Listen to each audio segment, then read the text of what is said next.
I'm Demi Utley, the founder here at Utley Strategies, and today I'm starting the first in a six-part video series that's going over some of the most common proposal terms out there and maybe some of the less common ones, and just introducing them to you with some definitions of what they are and when you should think about them. I know when I first entered the world of proposals, there are so many acronyms and just different words and phrases that I did not know, and it took a long time to get to learn all of those. So in this video series, I'm hoping to make it a little bit easier for you if you are just feeling overwhelmed with all the language out there and help you to kind of navigate all of that. So with that, let's go ahead and get started.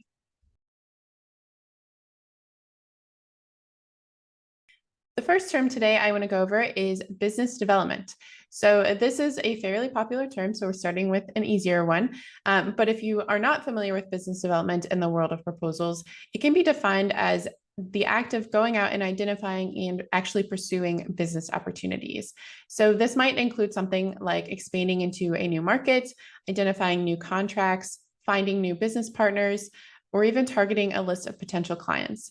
So the exact role of business development is going to vary at each organization, but the overall theme and the most common approach to it is always to focus on finding new business opportunities and how you can help to grow the business. The next term I want to go over today is capture management. So this one you might not be familiar with unless you operate in the federal space. And capture is actually kind of like business development, but it's focused on a specific contract. So by that, I mean, if you found a specific contract that, say, with the state government that you want to work on, whenever you do capture management, a couple years out, you're going to start doing those business development activities, finding partners, having meetings with the customer, reviewing the competition, assessing the landscape, and really start focusing on your strategy for how you're going to actually win that contract. So capture management is really effective for those highly valuable, highly competitive contracts, especially it's most popular, I would say, in the federal space, but it is kind of in every industry at this point. So if you know that you want to start pursuing some big, highly competitive contracts, then capture management might be something that you want to look into a little bit further, because it helps put you in a position where you have a more defined and clearer and stronger strategy when it's time to actually create your proposal. So it's a great exercise to do before you actually start going after any contracts. So the next term that I have today is IDIQ, and that stands for Indefinite Delivery, Indefinite Quantity.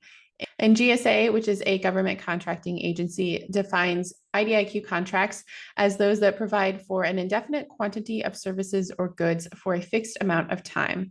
So by that, it means that you might hold a contract, say you're selling, I don't know, pens to a school district or something. You hold the contract, and then every time they need pens, they're going to buy from you. And if it's for 3 years, they're going to work with you. And every time they need them, just buy it. There's no limit on the amount of pens that they can buy from you. And so these are very valuable because there's no limit set on how much can be purchased off them most of the time.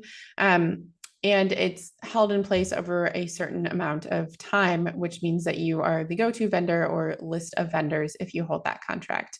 So these are very common in the federal, state, and sometimes even local spaces. You'll also see them anywhere in the public sector, but they're less common in the commercial space. The next term that I want to go over today is evaluation criteria. So this is something that comes up in RFPs or bid documents, and that's where the buyer will actually define how they're going to evaluate your proposal and determine who they're going to award it to. So in some cases, you're lucky and they will give you the exact percentages or how they're going to weight the different sections of the proposal.